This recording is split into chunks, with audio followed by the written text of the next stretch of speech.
that. This neighborhood's been through some colossal changes, even in my lifetime. When I was a kid, in the early 1950s, this was one of the worst neighborhoods in Philadelphia. Half of these houses you see on either side of us in 1950 have been vacated. No windows in them, pigeons flying in and out of them, rather high crime area as well. But because we in Penn insisted on houses being built out of brick, this is where fire concerns. He, again, lived through the Great Fire of London in 1666. He tried to discourage people from building wooden houses, and as a result, many wall houses down in Society Hill were still here, just in part of the district there. So in the late 1950s, we had a rather forward-thinking mayor by Richardson Dilworth. He developed a program that inspired people to move back into Society Hill and renovate these houses. We get them very inexpensively. Of course, the whole catch of the program was you had to move into the house. You had to declare your primary residence. And it was a pretty unsavory neighborhood in the 1950s, 60s, even getting into the 1970s. But as you can see now, it really was a success story in the end. Going from one of the worst neighborhoods in the city to the second most expensive real estate market in the city. Right here, this church right here, we used the movie The Sixth Sense. And anybody saw it? We used the movie National Treasure. Shootout with some bad guys in there. Next church on the right is St. Peter's Church, built in 1760, so 215 years old. The last house down here on our left is really quite unusual, even for Society Hill. It's only 7 feet wide. The red door here is just showing it, they've left the light on out front, but right there, that house is only 7 feet wide on the interior. If you look at the back half of the house was added in the late 1800s. Fire regulations said they had to leave a 3-foot wide walkway to the old house. So the back half of the house is only 4 feet wide. And some of you probably have televisions wider than that. Now, where do you put a television in a 4-foot wide house? On our left here is the old Shambles, or marketplace, built in 1745. It's the only marketplace of its kind remaining in the city of Philadelphia. It's the nation's longest continuously operated farm market. Today they have a little craft share going on. Farm market will be in tomorrow. Some of these cobblestones you see down below on the left here are original cobblestones from the 1700s. Back then, these stones were called Belgian block. They were cut in Belgium by prisoners, used as ballast for the old sailing ships that came from Europe over the colonies. The stones then are offloaded here, used as paving stones, and all that empty space in the ship was filled with cargo.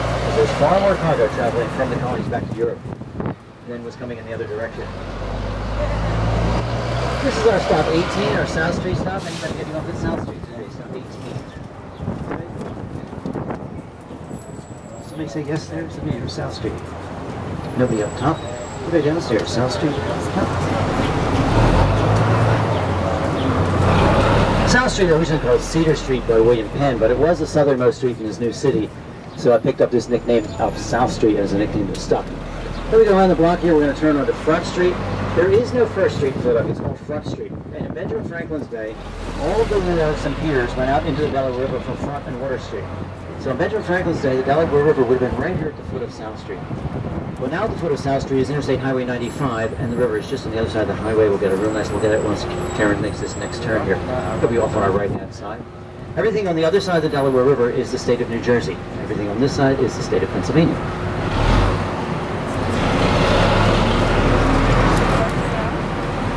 And if you look off to your right, across the river in New Jersey, you'll see a big great battleship over there. That is the USS New Jersey. It is the most decorated battleship in U.S. history. Fought in 4 wars: the Second World War, the Korean War, the Vietnam War, and the very first Gulf War.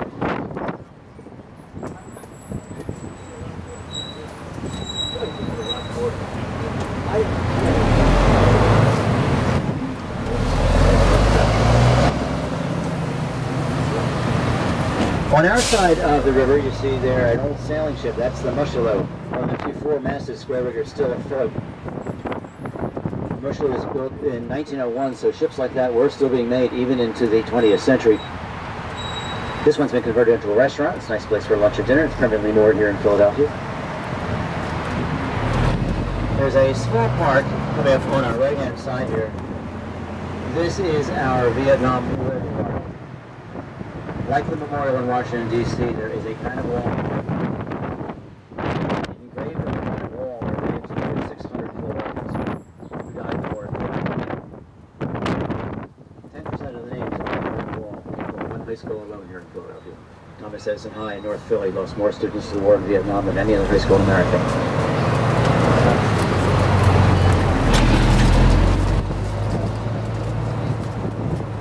come down here, we'll turn again on the Delaware Avenue. The river is once again directly in front of us. Also in front of us is a white ship with two yellow smokestacks. That is the USS Olympia. It was at